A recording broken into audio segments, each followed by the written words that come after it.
Почитувани, во изминатите неколку месеци јавноста е сведок на бројни манипулативни изјави на премиерот Христијан Мицкоски.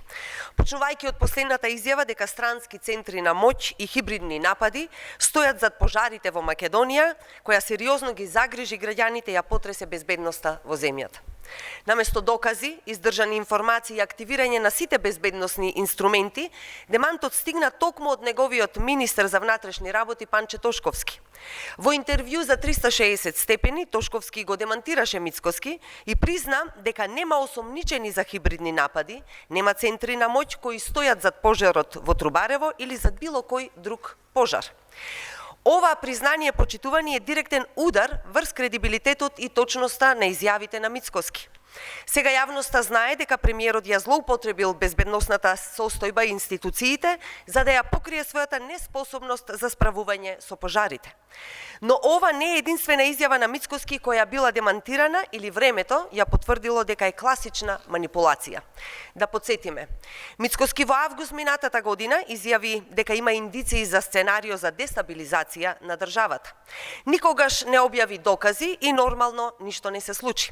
Во октомври, исто така минатата година, Мицкоски од собраниска говорница обвини дека го следеле со дронови.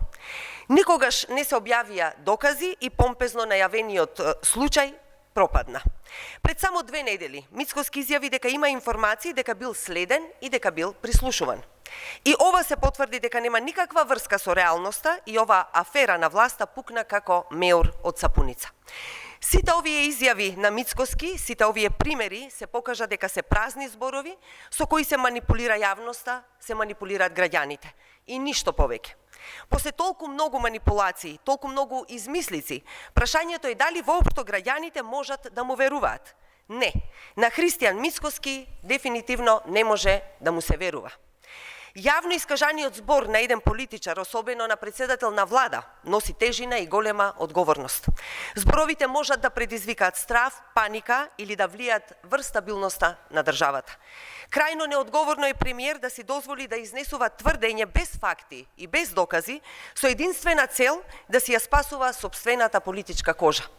Оваа влада и овој премиер не се само неспособни, тие се опасност. Опасност за животот и здравието на граѓаните, опасност за институциите што ги сведуваат на нула и опасност за државата во целина. Ви благодарам.